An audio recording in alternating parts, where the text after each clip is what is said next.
তালা মেরে চাবিটা ছুঁড়ে ফেলুন সেন নদীতে, আর ভাঙবে না প্রেম, আলাদা হবে না জুটি।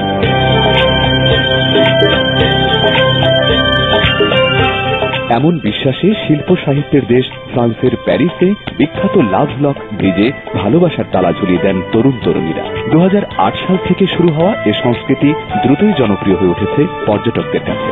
ইতোমধ্যে প্যারিসের সেতুগুলোতে লাভ লকস বা ভালোবাসার তালা ঝুলিয়েছে প্রায় 7 লাখ জুটি।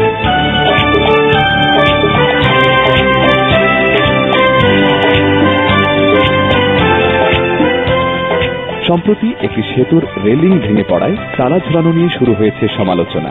প্যারিসের স্থাপত্য নিদর্শন এসব সেতুর জন্য তালা ঝুলানো ঝুঁকিপূর্ণ বলে মনে করেন অনেকে।